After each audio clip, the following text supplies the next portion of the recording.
I'm a 3D artist, and in this video, I gave YouTubers their very own LEGO sets and even got a professional LEGO builder to rate them from 1 to 10, starting with iShowSpeed. For the background, I decided to build a streaming room in an 8x8 diorama format. It's kind of a small area to work with, so I'm only going to include the main stuff like this fist desk. I couldn't exactly figure out how to make this in one piece, so I built the shape out of these triangular plates. I wanted it to be pretty exact, so luckily there's like 3 whole videos that give us the tour. We got the keyboard and the monitors and the PC. I started adding a bed, but that took up way too much space. I did manage to get the Luffy head attached to the wall with this one piece. It's even got an entirely custom face on it that I drew in Illustrator. First try looks just about as good as it does in the real room. One thing this dude really likes is Cristiano Ronaldo. He's even got the jersey, which I made by ripping the hands out of a minifigure torso. And if you look closely, even the floor itself is made to look like an actual pitch. And for the final touches, I put the finger decals on the desk, Talking Ben on the computer, and the Pikachu firework from the incident. The room itself looks pretty good. My goal is to make a diorama with as many YouTubers as possible. So far I got Markiplier with the famous YouTuber foam in the background. They used to ship everybody like 100 pounds of this stuff whenever you got monetized. Those were the days, man. Linus Tech Tips from the one image. It's also got 2 doors for some reason. Dream from Minecraft. I think this is supposed to be the thumbnail format that got reused a million times. Not like I'm complaining. If I had one of these things, it'd just be a white room with a red arrow in it. This is supposed to be Jacksepticeye back when he was green. Technoblade and his Skyblock potato prison. This was made a couple years ago. Things have really changed a lot since then. Rest in peace, man. Scott the Woz. This one's pretty simple, but he's got his own Monopoly game already, so it's probably going to be okay. These were all made in different videos over the years, but I managed to recover all of them, piece them into these blank versions, and now it's time to expand the monolith. Speed's room goes right here, and that's why everything had to be 8x8 so it can match up with the grid. For the Speed minifigure, I'm just using the default shape. I pretty much thought this would be an easy one, but then I got to the hair. I looked through hundreds of LEGO hair pieces, and as it turns out, LEGO does not have this or anything remotely close to it. Normally, I'm lazy enough just to pick the closest one and call it a day, but if it's not even recognizable, that's just disrespectful. So I double checked every single hair piece LEGO has in the catalog and decided that I have to make this one myself. I don't really model hair, so everything I tried looked like doo-doo, but I kept going, and even though the final result isn't perfect or anything, the LEGO options are somehow even worse, so I'm not going to lose sleep over it. I made the face decal custom so I could get that slightly unhinged energy in there, get the abs on there next. I feel like I should mention that my primary reference here is the Fortnite skin, which isn't even real, but it had a good 360 view, so that's pretty much it. Put him in the room doing a backflip. There's not really enough room here for that, but that's actually completely realistic. The final set comes out to 111 pieces. I think this one's pretty good, but if I'm gonna impress the LEGO builder, I'm gonna need a couple more. I thought I had some extra time, so I decided to build this one in real life, only to realize like 20 of these pieces don't even exist. But that's not gonna stop me, because as I was filming this, Bamboo Labs just sent me their new H2S 3D printer for free. LEGOs are typically pretty hard to 3D print due to being surprisingly detailed and precise, but this particular printer is accurate down to 50 microns using lasers on this alignment mat with hieroglyphics on it. So we were able to get some decent looking tests that feel more or less like the real thing. Official LEGO bricks are injection molded using ABS plastic, and while technically speaking you can 3D print these molds using special heat resistant filaments, I have a condition known as being lazy, so I decided to just buy ABS filament, download the 3D models, and print them directly. On a lot of 3D prints, you can see these layer lines, but the nozzle I'm using goes down to 0.2 millimeters, so it pretty much comes off the plate looking smoother than the brain of a Twitter user. For the set itself, we're missing 9 pieces, so I dropped the models in the software, and now I just hit print and watch over it from the several internal cameras where you can start and stop it remotely. This might be taking too long. Bamboo Labs, activate ludicrous mode. It prints so fast that it is literally like shaking my house. Yeah, the floor probably wasn't the ideal placement conditions, but the pieces turned out fine, so I'll consider this part of the rapid prototyping benefit. It's so rapid you don't even need to take it off the floor. In the end, the set turned out great,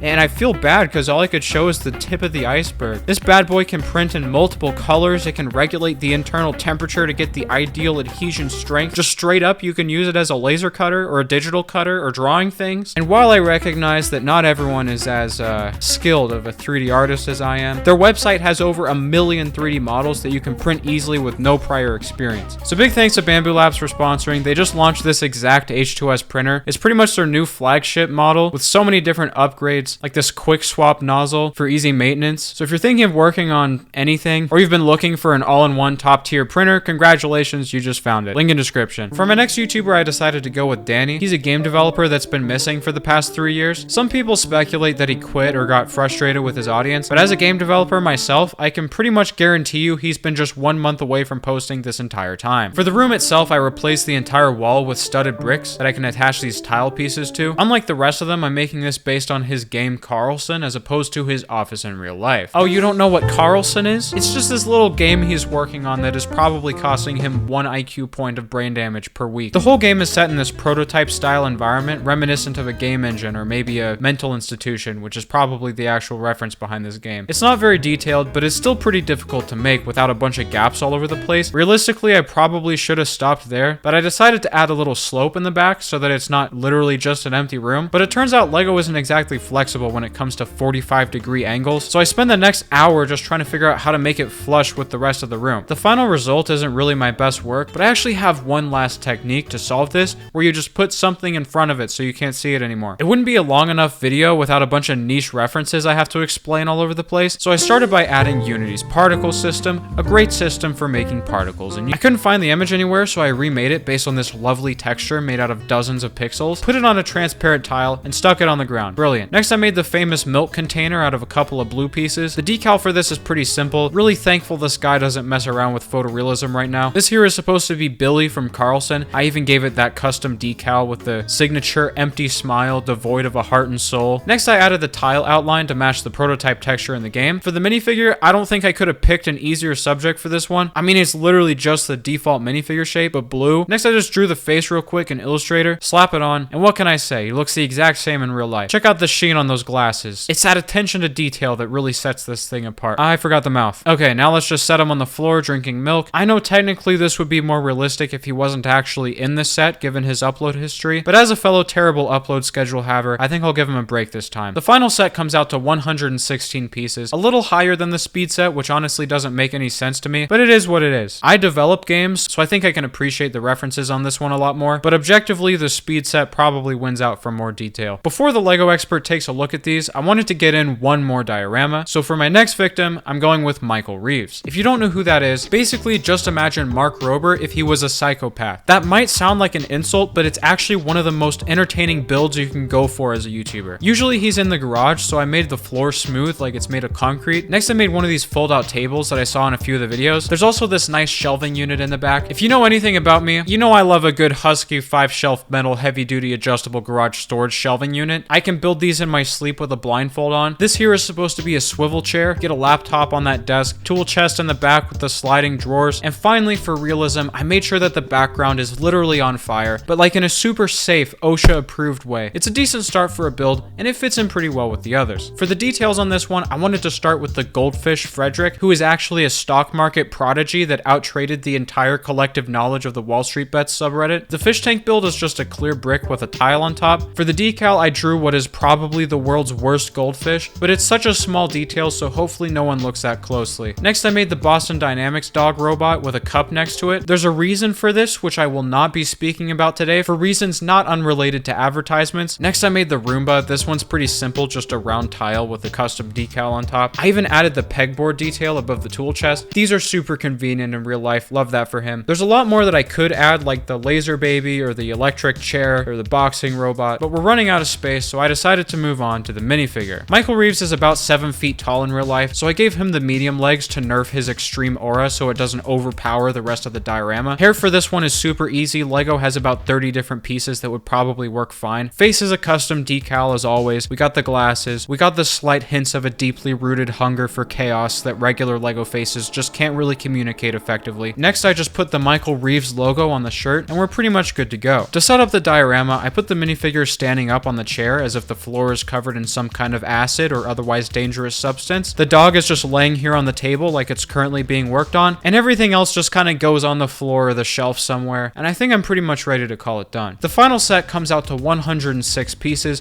which is the smallest set so far today, but I really like the details on this one anyway. Based on Lego's price pricing, each one of these things would probably cost around $10, which I guess puts the whole diorama at about $90. I think that's a pretty fair price, but it doesn't matter what I think because it was finally time for the LEGO expert to judge my work. RJM Bricks. He's gonna link it down below or else. The hairpiece looks super cool. The desk was kind of weird looking in real life, as well as the head in the background, and you've captured it like pretty well. In comparison to the other rooms and all the details, I would have to give it a 9 out of 10. I really like how it's not just like him in an actual room, because I feel like that gets repetitive. And I was hoping that I would see this milk piece. I saw that in the photo you showed me, and I was hoping to see Lego milk reappear. I also like the capsule. Did you make the pieces? No, those are real. I don't even know what it's from. It was in the studio library though. Well, it looks good. I think I can picture the base capsule thing. The texture on the back with the thin lines. There's actually a Lego set that has a similar thing, and it has a really cool effect in making it a grid, but not with really thick lines. So I think that looks really cool. For me, it's less exciting detail-wise than like Speed's room, but other than that, like all the details are cool. I would probably give it a 7.5 out of 10.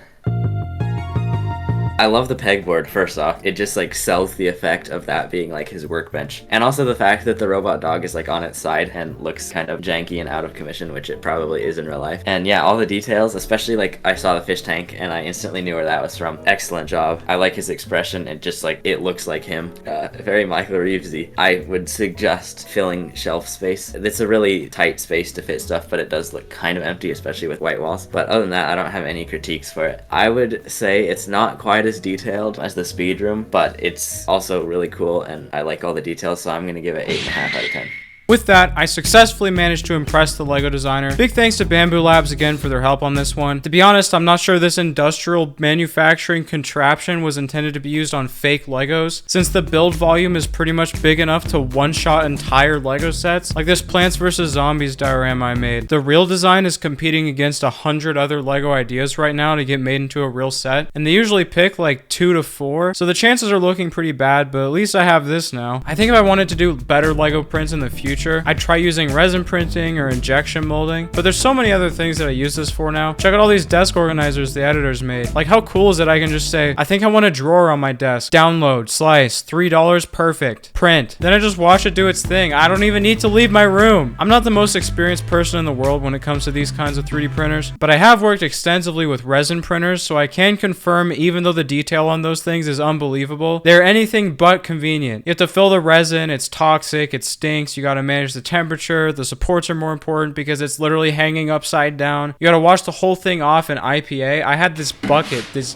Gatorade bucket of IPA because the prints I was making were so huge and people kept trying to drink out of the Gatorade bucket. So I spackled over the end of it only for the IPA to dissolve the opening and spill toxic resin juice all over the floor. So yeah, this is more convenient. See ya.